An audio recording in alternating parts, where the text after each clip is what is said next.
plays in the critical moments. You can't win close games. You can't make plays in the critical moments, and you constantly get out-schemed by your opponent. Which I would argue matters more in the NFL than any of the other major sports. If coaching matters in the NFL, Danny, which I would argue it matters more in the NFL than any of the other major sports as far as head coaching advantages, the Cowboys are at a major disadvantage. Every week they continue with Jason Garrett. What would your option be, though? Are you going to elevate Rod Marinelli? Are you going to elevate Kellen Moore, John Kitna, like somebody from that staff? I think I'd elevate Cris Richard, to be totally honest, and let Marinelli, let the coordinator stay and elevate Cris Richard. All right, so if that's the option there, it's not a bad option, but is that the difference maker? And you never know until you do it. I think one of two things need to happen. You either fire Jason Garrett if you're Jerry Jones, or you stop talking to the media and keep the speculation going. Because a couple weeks ago it was, hey, I'm going to try to put pressure on this team and say that, losing is unacceptable and I might make changes. Then you come out after Thanksgiving and say, 0% chance I'm making a change. Now you kind of, then during the week he says Jason Garrett's going to coach in the NFL somewhere without endorsing him.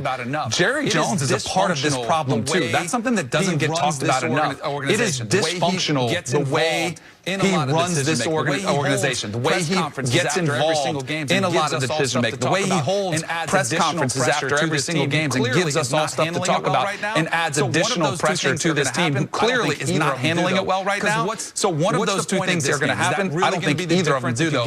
Because what's the point of this game? Is that really going to be the difference if you get rid of Jason Garrett? Is that going to put you over the hump? No. His contract's done. Just let it play out. It'll be easy for you. If you're Jerry, you'll be an easy decision to make. That's where I think he's falling back on. And what happens if? What happens if they do win the NFC East and all this talent puts it together? Coach in place.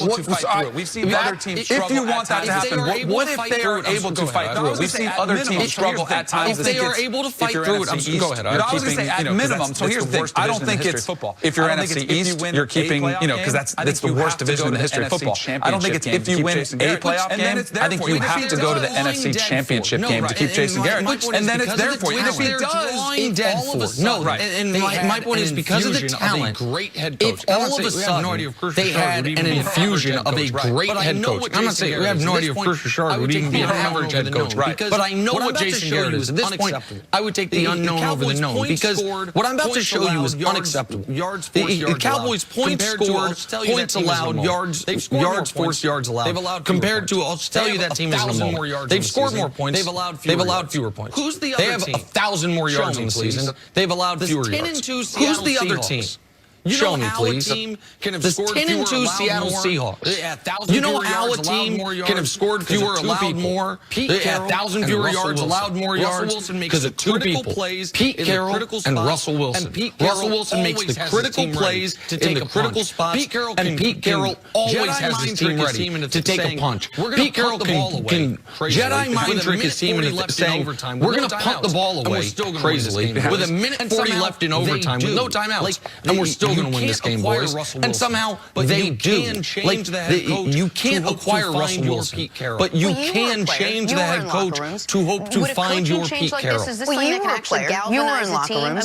Would a coaching change like this, is this something that can actually galvanize a team? I mean, this is a very talented team that seems like they are fractured right now. They absolutely are. They are the unknown commodity and a new head coach for the first time. Could that actually galvanize a team? It could. It could. I mean, sometimes there's a sense of urgency that needs to be, a change needs to be made to spur something different. The problem is, I think that only adds to the panic level. You mentioned the Seahawks. They are the definition of a clutch football team, and right now the Cowboys are the antithesis of that. Like, I don't even know what the word is for anti-clutch, but they cannot get it done when it matters the most. They're great. First quarter opening drive, they have a scripted set of plays. They go right down the field. They haven't even been great with that. That's something the last 2 weeks they've been able to score. It is inexplicable how this happens, but I don't think changing a coach is all of a sudden going to rattle the cage, and all of a sudden they figure it out in this. I don't think it will either, but I know that the status quo is going to lead to, if they win the division, getting crushed at home by either Seattle, who they could play. I don't think that's a done deal. I mean, if you had me put money on a team, I would clearly put those. But what happens if all this the stats you give me, top 10 defense, Zeke puts it together? What if he rushes rushes for over 7-0, get punched in the face. And by the way, on that comparison, credit to Football Perspective on Twitter, who brought it up last night. I saw it. I thought it was great. So I'm putting on the show. And the Patriots, let us move on to the biggest matchup on Sunday. The Chiefs and the Patriots, the new chosen one, and Pat Mahomes against the original chosen one, and Tom Brady. TB12 knows how fast this Chiefs team plays. Mahomes knows you can't make mistakes against Brady and Belichick. I know that Nick will have an opinion on this one. So, Nick, take it away. Who wins this game on Sunday, Patriots or Chiefs? This is the first time that I would be legitimately at least 5 years that I would be legitimately it's not just that I think the Chiefs can win. If the Patriots win at home. I think the Chiefs will win. It's not just that I think the Chiefs can win.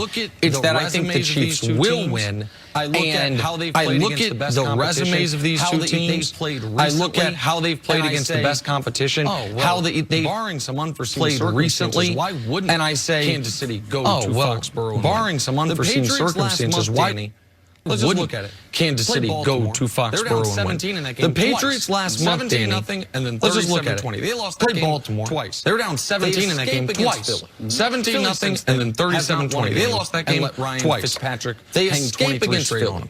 Philly since then has not won a game and let Ryan Fitzpatrick hang 23 straight on them. They escape against Dallas 13-9.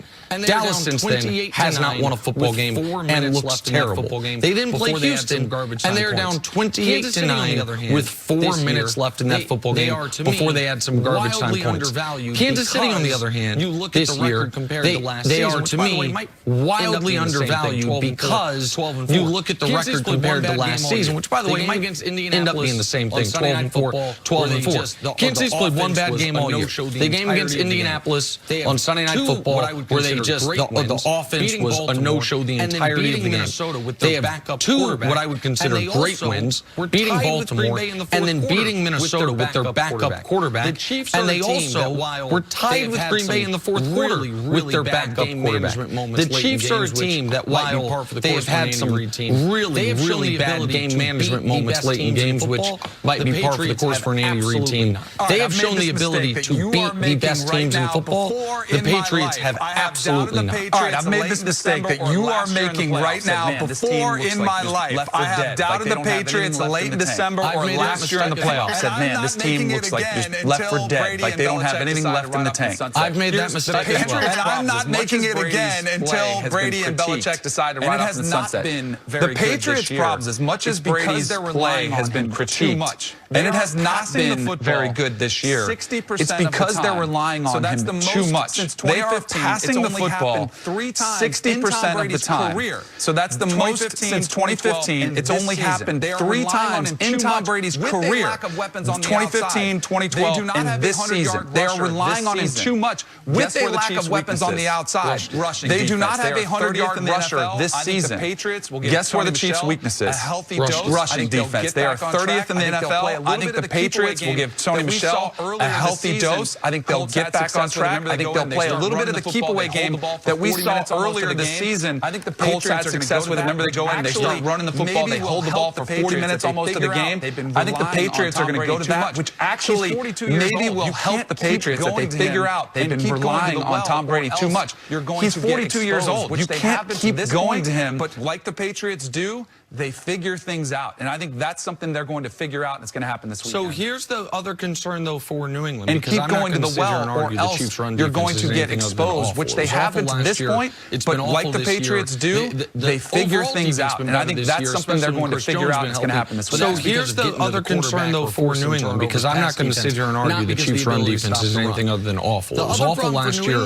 It's been awful this year. The overall defense has been better this year, especially when Chris Jones has been healthy. But that's because of getting to the quarterback or forcing turnovers, pass defense, not because of the ability to stop the run. The other problem for New England, though, is 18 interceptions. What they had hung their hat on for 2 months was the most dominant pass defense the league had ever seen through 8 games. That's what it was through the first 7, 8 weeks of the season. 1 touchdown allowed, 18 interceptions. A quarterback rating allowed of 35. When you get a 39 for spiking the football. Like, they were absolutely perfect in pass defense. Since they have started, it started with Baker, then Lamar, then Wentz, then Dak, then Deshaun. But Baker's not playing well this year, but 5 legitimate NFL NFL starting quarterbacks. All those guys. Since then, Lamar's the MVP 7 this year. touchdowns, And the 2 Chiefs have more interceptions, speed a than all those 91 teams. rating allowed. Still Do doing you better think than the most do Patriots against can hold the that Chiefs caliber of under 24? quarterbacks, I but don't. not the If they dominant can, force they were. Can the Patriots Mahomes is get to better than all those 27, guys, even though Lamar's the MVP this year.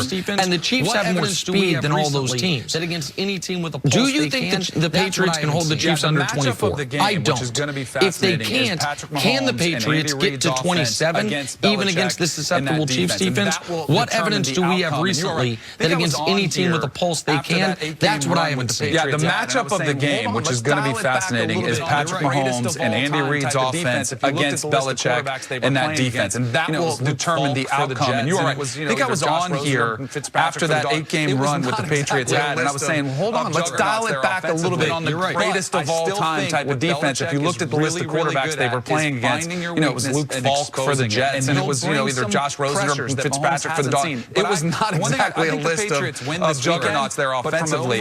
But I still think what Belichick is really, really good at is finding your weakness and exposing it. And he'll bring some pressures that Mahomes hasn't seen. But the one thing, I think the Patriots win this weekend, but from an overall standpoint, I think the Chiefs are kind of just lurking in the woods. Everyone's kind of forgotten about them. Exactly, and that is the time where I would snatch them up from a value perspective, too. No coaching discrepancy this weekend.